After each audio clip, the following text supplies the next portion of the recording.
Hello everyone, good afternoon. Myself Karuna Shinde, a special educator from Wockhardt Global School. Welcome to the session. Today I am here to share a few good practices of our inclusive classroom. Let's share the screen.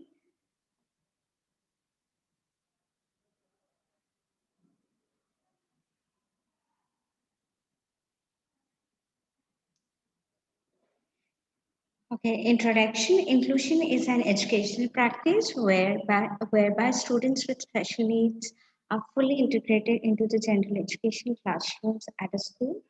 The IB stage inclusion is an ongoing process that aims to increase access and engagement in learning for all students by identifying and removing barriers. Inclusion is introduced in many of the countries. Uh, our Wockhardt Global School is an inclusive school, so we are practicing some good practices of inclusion in our school. I would like to share all few practices of Wockhardt Global Schools with you all. Advantages of inclusion. So when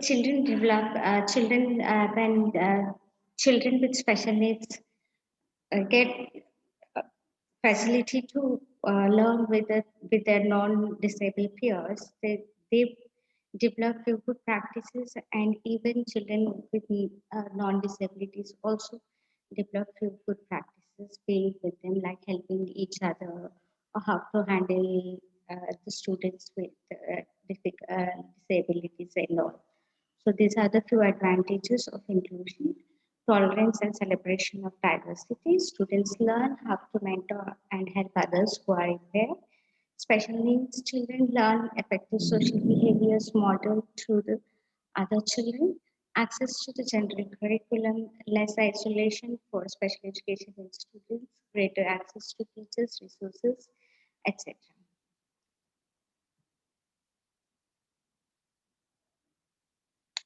And these things can be only achieved successfully in a culture of collaboration, mutual respect, support, and problem solving. Over the past 2 decades, education for all students with disability has moved from segregation and special schools to inclusive education that embraces diversity and differences. Today, inclusive education is supported by the United Nations as a matter of human rights and social justice. Four principles of good practice, practices of inclusion.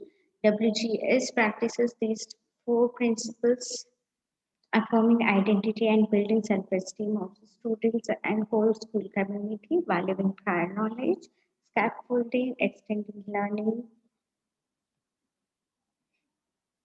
Every school differs in size, available resources, and facilities they provide. So inclusion is contextual, so the journey should be defined by the school for its own context. However, it is recommended that the school look to other schools for ideas and for sharing expertise and resources. Inclusion policy is the major aspect of the inclusion practices in our schools and to follow the consistency of the learning. Schools should develop and implement an inclusion policy in accordance with local legislation and school policy and is easily available to the whole school community. The inclusion will be an invaluable resource for all those involved with students and will ensure that procedures and provisions remain consistent. The following questions can be used to assist in developing and implementing inclusion policies and procedures. School organization can think of these points when they are developing their inclusion policy. What are the local, national, and international legal obligations on inclusion that have to be met? What are the local, national, and international legal requirements of teachers in meeting the needs with special students? Is a policy consistent with IB philosophy and practice? How is the philosophy on inclusion aligned with the School's mission statement. How does the school define inclusive education? How does the policy link to other school policies such as teaching and learning assessment and language policies? What are the next one is resources? What are the resources available in the schools? What expertise does the school have access to? What expertise is needed? What, who are the staff, experts, and consultants who work with students or guide teachers to work with students with learning support needs? What resources are allocated to maximize inclusion? Which testing or screening tools does the school have access to? Which staff stakeholders have specific responsibility to maximize inclusive outcomes? Is the school physically accessible? If not, is there a plan for creating accessibility? What are the budgetary implications for inclusion provisions? Stakeholders. Who are the stakeholders and outsiders to whom the inclusion policy will apply?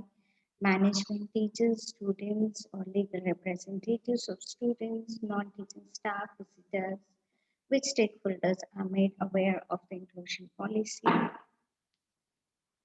Communication. Who is responsible for notifying parents, students, and teachers of testing results? Are students, parents, or representatives of students aware of inclusion policy? How is school community made aware of the inclusion policy? And many more. Confidentiality. How does the school communicate its policies and procedures regarding confidential information? How is information held on students? Is any of the information confidential where it should be held? And who should manage it? Who has access to student files?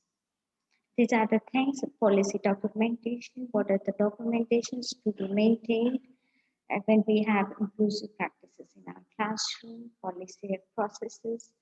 Who is going to, who are the people going to contribute in making policies, and what are the process we follow when what is the policy review process? How does it ensure that this inclusion remains a work in progress, keeping up to date with the needs of the student population and in line with learning needs and legislation, as well as rules and responsibilities in policy process.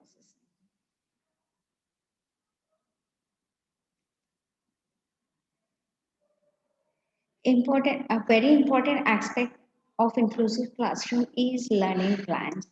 Learning plans celebrate learning success, build on strength, building on strengths and circumvent difficulties to develop the whole student. The learning plans are planned collaboratively. Uh, uh, teachers, uh, special teachers, and HRTs together plan the learning plans for the students. Even students also involved when we do plan learning plans for the students. Few learning plans are students led. So when we talk about learning plans, we definitely think of individual educational learning plan for the students with special education needs. Well, let's see what is the process we follow to plan IEPs, individual educational plans. So here are the few things. The IEP process chart, when it is recognized that the student may need additional assistance and continue through all the possible steps, it should be noted that there are areas on the flowchart where the process can halt depending on the student's needs. Phase 1 recognition, student exhibits typical needs as compared to peers. Once we find out that a student need different, student exhibits different needs from his or her peers, So the phase 2 pre-referral. So before referring to the professional, we have to have some interventions in the classroom. Student is provided interventions developed by the parents and school-based team. A successful intervention process stops when we do the interventions and it works out and child shows progress in his learning. And so the process is stopped there. Intervention not successful, move to referral. So after interventions, if there is no progress or any changes seen in the child, uh, then it moves to referral. Student is officially referred for evaluation for special education services by an adult with intimate knowledge of the student's ability. So once the interventions are not working out, so the child is referred to the special education team, whereas they do all the evaluations to find out the needs of if any special education needs for the child. Evaluation with consent and the evaluation will happen with the consent of the parent. The student is evaluated with a variety of assessment tools and strategies. The assessments must not discriminate and should provide information to help determine the unique needs of the student.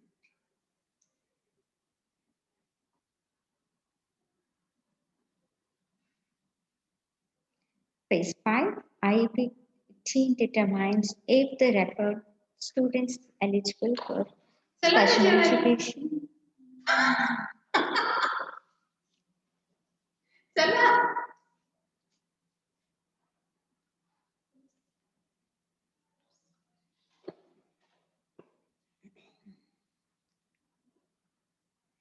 IEP team determines if the referred student is eligible for special education services.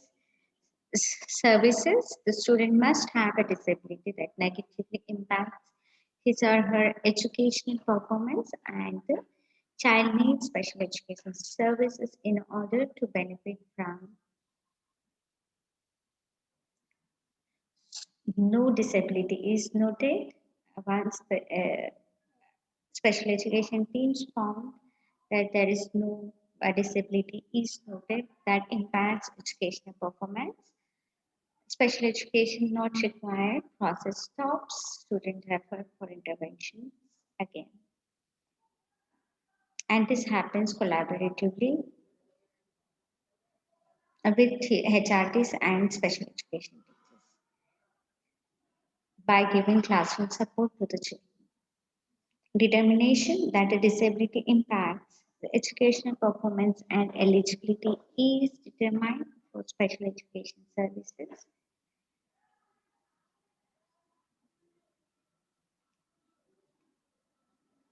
IEP process and a multidisciplinary team of parents, general and special education teachers, administrators, and other needs to develop the individualized educational program.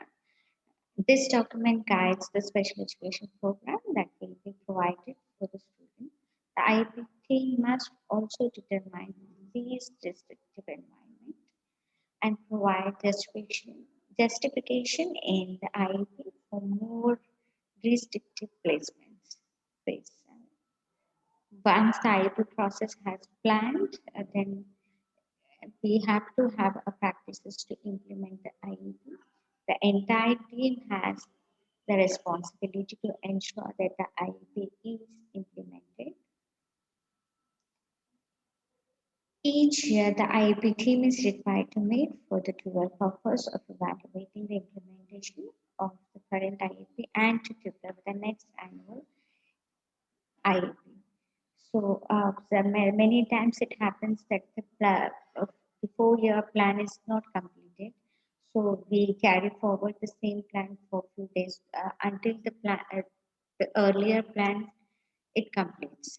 So we can carry forward the early plan for the next year until it completes. Once the planned IEP is achieved by the students, so we can have a review process and and we plan a new task, new program for the child.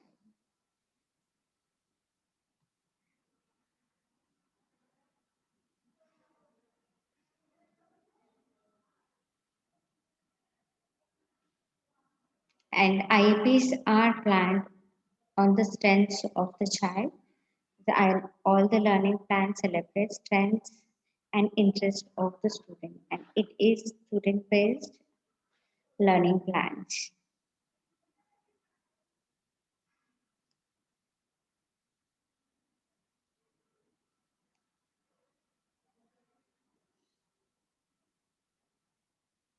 Yes.